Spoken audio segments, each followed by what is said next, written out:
Olá, viajantes! É mais uma vez um prazer estar com vocês aqui no canal Viagem de Clio, dessa vez para iniciar um processo de uma sequência de aulas de redação que terá dois pontos centrais. A desmistificação de alguns pontos que muitas vezes são vendidos como ideias geniais para os textos, mas que são absolutamente furados, e alguns pontos que são efetivamente importantes e que devem estar presentes no seu texto. Mas antes disso, vamos de vinheta.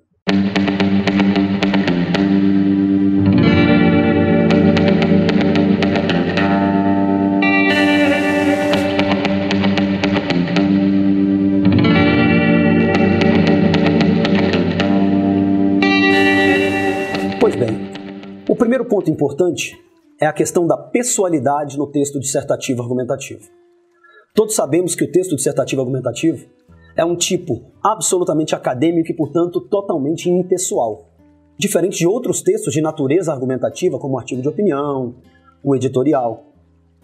Na dissertação, a impessoalidade é absolutamente exigência. Não se pode tentar burlar esse mecanismo. Ouve-se muito a ideia da possibilidade de uma primeira pessoa do plural, de um nós, sob a forma do verbo. Lembramos do verbo assistimos, do verbo passamos, enfim, toda uma sorte de conjugações verbais na primeira do plural. Vale lembrar, viajante, que não existe um nós do qual o eu não faça parte. E é claro, sabe-se, que o nós não é tão pessoal quanto o eu, mas não deixa de ser pessoal.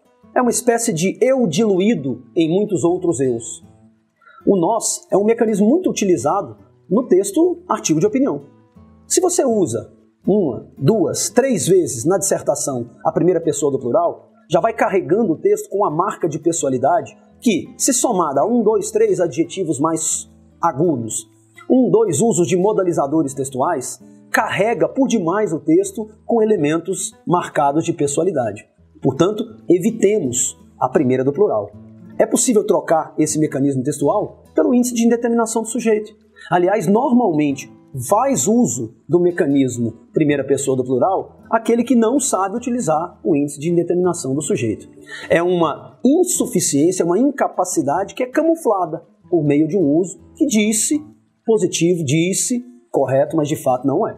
Um segundo ponto muito importante é evitar o uso de trechos prontos, ou mesmo de textos inteiros praticamente prontos, aos quais nós aderimos o tema. É muito comum essa estratégia. Você nota um texto mais ou menos arquitetado, com frases gerais, com linhas absolutamente universais, que permitem que o aluno encaixe a proposta temática e, de certo modo, o texto ainda faz sentido. Mas, de certo modo, fazer sentido não quer dizer fazer sentido na essência. Tangencia-se o tema. Trabalha-se sempre com generalidades, com superficialidades. Esse é o mal dessa estratégia textual. Isso é interessante para quem talvez não consiga escrever absolutamente nada e tivesse de seu um texto por volta de 400, 500. Com a estratégia de adaptação do tema a um texto pré-moldado, talvez chegue-se a uns 700, a uns 800, até um pouquinho mais. Mas não se chega à excelência textual com generalidades, com superficialidades, com frases que servem para isso ou para aquilo. É mais ou menos como na roupa. Uma roupa que serve para qualquer ocasião não é uma roupa adequada para nenhuma delas. Ela te coloca mais ou menos bem sempre, mas nunca perfeitamente bem em nenhum dos contextos.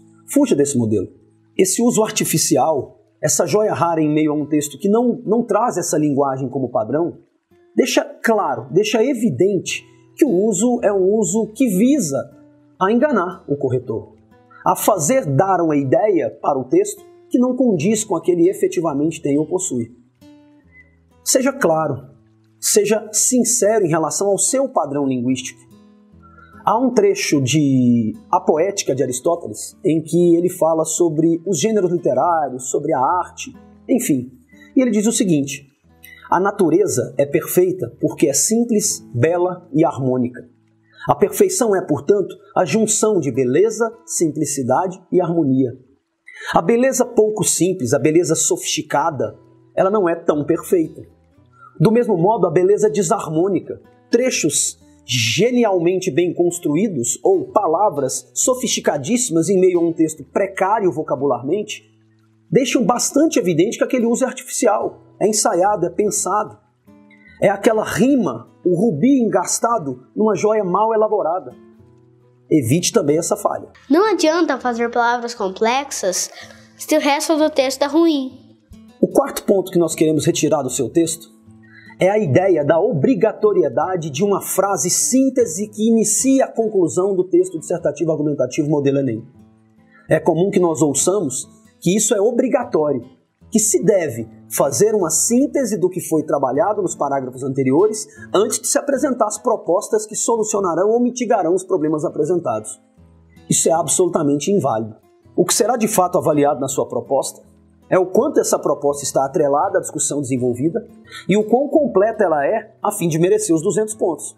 Há que se dizer quem faz, o que deve ser feito, como se deve fazer, qual o efeito visado por essa proposta e um detalhamento, seja da ação, seja do modo de execução dela. Nesse sentido, a frase síntese ela serve como um elemento que conecta, de fato, os parágrafos anteriores ao parágrafo de conclusão. Mas ela é muito mais um elemento de acessório do texto do que um elemento essencial. Assim, se você tem um problema de construção do texto nas 30 linhas, um problema para lidar com espaço, e a sua conclusão parece não caber, a primeira coisa a se pensar no sentido de excluir do texto é a frase síntese.